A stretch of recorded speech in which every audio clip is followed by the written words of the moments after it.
All right, guys, welcome back to another episode of The Potential Project. I'm your host, Sean Calhoun, and if you're here, it's because you're ready to reduce stress, burn stubborn fat, and get your body working with you instead of against you.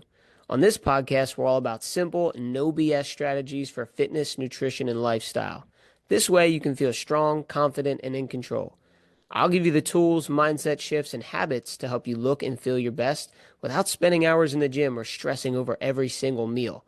Now, let's get into it. All right, welcome back. And on this week's episode, we're going to talk a little bit about food and we're going to talk about quote unquote healthy food. So, I was having this conversation with someone a little bit earlier, and we were talking about the fact that in the grocery stores and online and even in drive-throughs and things like that, you're suddenly seeing that protein is slapped on the label of everything, right? You got protein cereal, protein chips, I've seen protein donuts and cookies. I even saw Starbucks is promoting and selling protein coffee. I didn't even look into how they're putting the protein in the coffee. Maybe it's through some type of like cream or foam or something like that. But the point I'm trying to make is like seems like almost overnight food companies and these big corporations have figured out that we finally care about our health. It's pretty evident that the world and America is being a little bit more health conscious. And not that people weren't in the past, but we're doing things that are showing these results, right? Things like younger generations aren't drinking as much alcohol. Like we're understanding the side effects of eating poorly, drinking a ton of alcohol, so on and so forth, right? But these food companies are a profit company, right? They are there to make money, just like every business, but they're cashing in on it big time. And I'm seeing that, and I just want to bring some awareness to you when you're grocery shopping and just going about your life. And this isn't to fearmonger and to, you know, throw shade on anyone trying to improve their health journey. I just want to help you understand a little bit more of what's going on and how it can be impacting your health and your quality of life in general, right?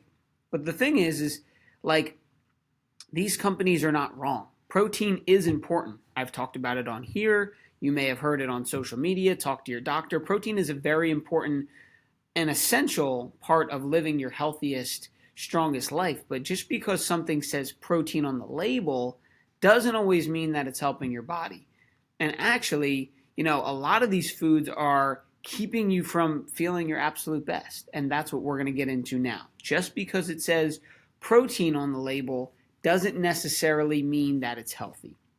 So, depending on how old you are listening to this, if you're listening to this, you're probably an adult, right? So you went through the low fat craze. You've seen it before. Everything was low fat, and that's what we saw as healthy because their marketing said so. And then there was keto that went on for a while. And I know these things are still prevalent in our society, but there was like a push for these certain things. There was the low fat craze. Then there was keto. Then there was like, all right, everyone wants to go gluten free. But now the big trend is protein.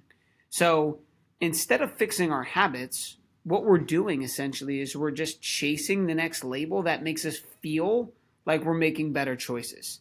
So you go to the grocery store and you grab cereal that says protein on it. So now you feel like you're doing your kids a favor because they're eating a healthier choice. Or you're out shopping on the weekend and you pull into Starbucks and you're like, oh, protein coffee. Like I know, they said I should eat about 100 grams of protein, and this has, I don't even know, I didn't even look it up, but let's say it has 10 to 15 grams of protein in it.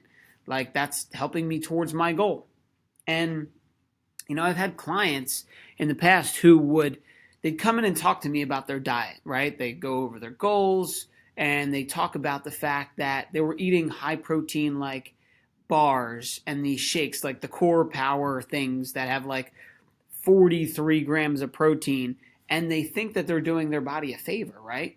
The issue is they still come to me after a while and say like, I am still bloated. I still experience, extreme fatigue, still craving sugar, and not really losing the weight that they wanted to, right? But when you look at the ingredients of a lot of these quote unquote protein bars and shakes and cereals and donuts and whatever else there were a ton of processed fillers. There's the artificial sweeteners, And the fact that it was, you know, protein, but it still wasn't real food. So it doesn't have a lot of the actual nutrients that your body needs to feel, satiated and get the effects from protein. Because really, your body doesn't want quote unquote protein, it wants the amino acids that are the building blocks of the proteins. So when you're eating an artificial source of protein that is filled with chemicals and additives and artificial sweeteners, you're making the problem worse, not better. So here's the truth and a little bit of background surrounding protein and what's really happening, right? Because like I said, food companies are smart. They've learned that if they can attach the word protein to a product, it feels healthy. So again, we're out shopping, we're putting things in our cart, we're ordering things online, and as long as the labeling looks legit, it says protein on there and a few other key words, we're going to buy it and not even think to look deeper into the ingredients, because guess what else? Some of those words are long, they're kind of scary, and we don't know what they are. A lot of times they're like emulsifiers and fillers and things that make up the consistency of the product. Another time they are preservatives, and other times they're artificial sweeteners. Now, sugar, which is not good when eaten in excess, can be hidden in a lot of different words like fructose, sucralose, high fructose corn syrup. Like a lot of those words, I think there was actually 50. There's around like 50 words that can be used on a label to just basically say this is sugar, right? And those things are a problem when you're eating them in excess. So all of these, these hidden things essentially are products that have more sugar alcohols, the gums, the chemicals, and they have more of that in them than actual quality ingredients. So while you might pick up a protein bar, let's say, that claims it has 25 grams of protein in it or 20 grams of protein in it, you are technically hitting the number, but you're not giving your body what it needs. And this is a very important thing to, understand. The first thing was protein powders, right? It's like, okay, you can make a protein shake at home, you can put it in water or milk, and it's very conducive for folks who exercise. And it's great because you want to have the protein shake after you exercise, so it goes right to your muscles. And, we've simplified that process. But here's the problem. If you're just getting any willy-nilly protein powder on the market and it's filled with these things, you're not actually giving your muscles the fuel that you think it is, right? So that's why I always say do your due diligence if you're buying any type of, supplemental protein powder. Nothing against some of the brands, but it's a very unregulated industry. It's not like pharmaceuticals where there's the FDA and like they have to approve it and do third-party testing and be approved by certain branches of the government. There's none of that. Now, there are companies in the supplement industry that will go through the step of getting third-party tested and sourcing all organic ingredients, and they sure do promote that because it's important. Now, if you're just grabbing any random protein powder from like Costco or your local grocery store, I'm going to be honest, odds are it's probably not the best ingredients in there. So you're hitting this arbitrary number of 20 grams of protein, but your body's not seeing it that way. It's totally having to process the chemicals and the artificial sweeteners out of there, which it's not doing what it needs to do, right? Protein is meant to nourish your body, stabilize your hunger hormones, stabilize your blood sugar, not just like fill a quota and hit the number for the day. And that's why I talk to people a lot about like macros and calorie counting and how that can become quite, mentally damaging, because if all you're doing is trying to hit that quota rather than work on quality ingredients, listening to how your body feels and understanding the changes and the cues that it's telling to your body, then you're going to get, pretty upset that when you're hitting your quota and you're hitting those numbers and the changes aren't happening, right? So when your body is constantly just bombarded with artificial sweeteners and additives, it's going to disrupt this. It's going to disrupt your digestion. It's going to inhibit your natural hormone regulation. And it's going to dim down the hunger cues that your body can naturally produce. Now, this is really a topic for a whole nother episode, but GLP-1s are really big, and most people understand that it is, a fat loss medicine that was created for diabetes and now is being used in a mass scale to stop the hunger noise and, inhibit our satiety hormones and increase those and make us feel full after less food. Well, guess what? Your body has those naturally occurring, right? So if we stop eating so many preservatives and artificial sweeteners and these fake forms of protein and get back to eating natural sources of those things, well, your body will turn on those signals again and start releasing those hormones in a way that tells us, hey, we're full, hey, we got the right nutrients, hey, we're satiated, and we don't have to eat as. Hey, hope you're loving the episode so far. Thanks for spending some time with me. I got a quick favor to ask. Make sure you're subscribed to the podcast because that's how I know you're getting value from the show. And this way, you never miss an episode. All right, now back to the show. Much, so while that bar is convenient or that shake is pretty easy to make in the morning, it's not the same as eating eggs or chicken or steak or Greek yogurt or some type of home cooked meal that actually gives your cells the nutrients that they need to thrive. And that's what I want to hammer home here, guys, is like, I'm not here to, say that all protein is bad and eating a protein bar is bad for you. No. That stuff is very beneficial. And if you're just starting off on your fitness journey, where you're someone who went from eating like fast food all the time, it's a great switch. It's just, if we don't know about this at all, you might get yourself caught up in this craze of like, I'm eating, 2 protein shakes and a protein bar, and that's my like meals for the day. Like, that's not going to cut it right there. You cannot survive on protein bars and shakes and protein cereal. Like, that's not real food. As much as it might be beneficial in a pinch, cool. If you're going on a long drive or you're in a situation where you need a quick protein bar, do your due diligence. Get as close to whole food sourced one as you can and make sure it's not filled with gums and added sugars and preservatives. Then yeah, eat that once in a while. But don't say, like, let's say your goal is 100 grams of protein in a day and you had 3 protein shakes, a protein bar, and then a bowl of protein cereal for breakfast. You are not going to feel well after that. And even if you do over the long haul, it's going to cause those disruptions in your gut, in your digestion, in your hormonal balance, and that's going to cause issues downstream. So I want to help you catch this before it becomes a huge trend in your life. And if it is right now, then we can take some steps towards, adjusting that. So again, remember, you don't have to cook every meal from scratch or be perfect with eating. Like, there's nothing wrong with that fact of eating the protein bar. And in fact, like, I do that as well. Like, I do that sometimes. Now, I try to eat protein bars, like I said, that are third-party tested and protein powder that is of good quality. But I just don't want you to let that whole thing like trick you into thinking that's like the foundation of your nutrition, right? When it comes down to it, when we're talking about nutrition, there's a lot of different avenues and angles people can talk about. But what it comes down to is real food, cooked with love, lots of colors, lots of flavors, and with the life still in it. Right? As soon as we start processing things down and putting them through factories and stuff, like we're taking the love and the source and the nutrients out of the food. So I know sometimes we want things to be easier and we don't have time to meal prep. And I get all of those conversations that might be valid.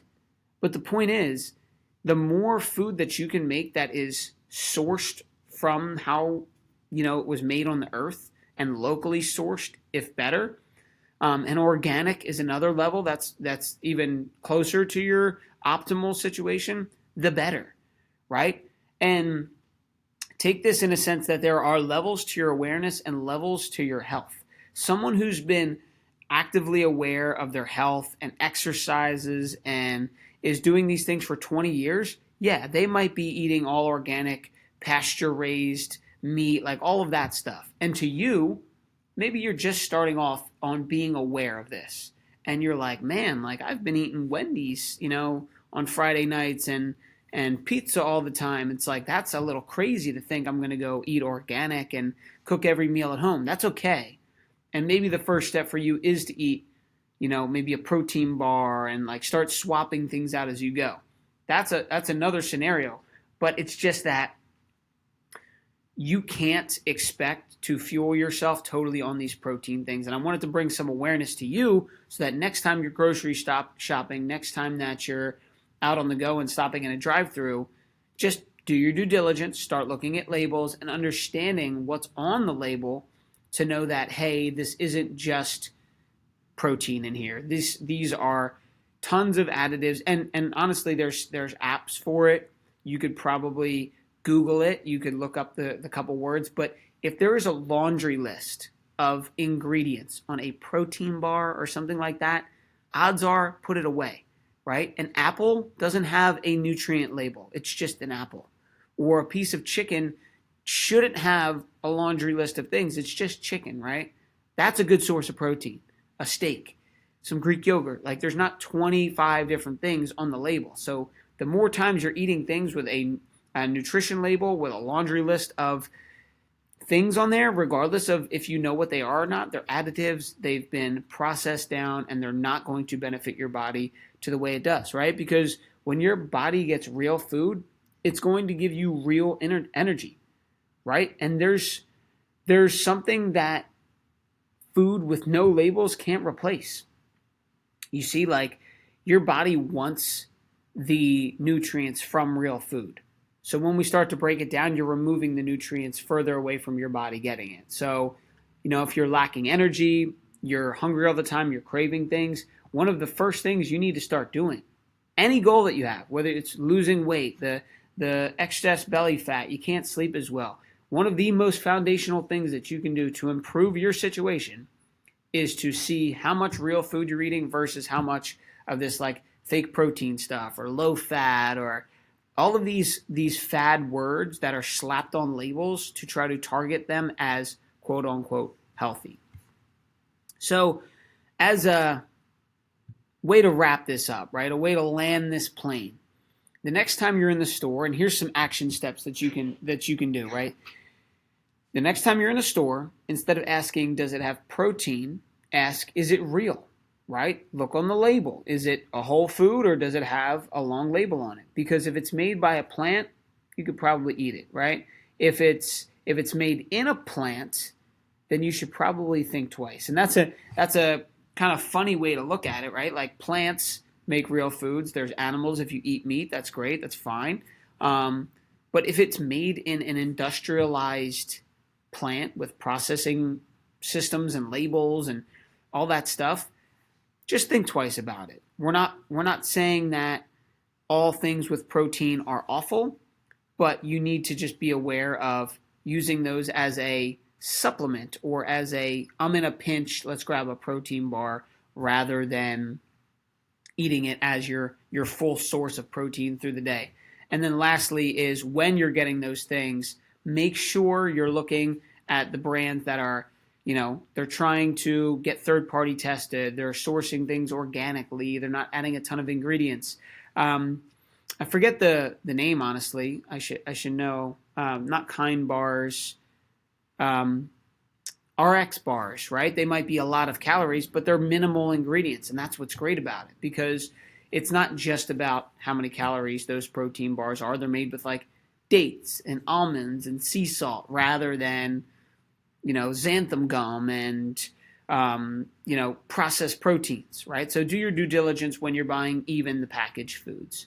Now, if this hit home where you're someone who's tired of being confused about what's actually good for your body, I want you to join me. So at the end of this month, if you're listening to this, when it comes out, when it's released, at the end of this month, November 30th, it's a Sunday, I'm going to go live and we're going to do a Vitality Blueprint workshop talking about cutting through the noise, finding out what your body really needs, and just getting your energy back for good. So if you're interested in this, it's free. You can go onto my Instagram or Facebook and message me there, or click the link in my bio, which will allow you to type in your information. But once you contact me, I'll be able to get you the link for the Zoom call, And like I said, it's totally free. We're just going to chop it up. We're going to do a little lesson on there, and then I'll open it up for Q&A so that we can try to cut through this noise a bit and help simplify health and nutrition, because it can be confusing out there listening to all these different ideas and topics and diets and modalities, and that gets frustrating when we can realize that we're trying things and they aren't working. So the cause of this is that you're an individual and we need to figure out what's going on for you personally. So if you or anyone you know is interested in learning more about that, like I said, go on to the Instagram or Facebook and message me directly, and I'll be sure to get you that link. But guys, I hope you take this into consideration, start taking some action steps, and implementing it into your life and seeing the benefits from it. So I love to hear, your stories and if you guys are taking action and how it's working for you. But until then, I hope you have a great week, and I will see you next week. Hey, thanks for spending some time with me on today's episode. I hope you got a ton of value from it. If we're not connected on Instagram yet, let's change that. Hit me up at Sean Calhoun _. That's SEAN Calhoun _. Shoot me a DM. Let me know what you think of the show, or if you got any questions about how to level up your health. I'd love to hear from you. Thanks for tuning in. I'll see you on the next episode.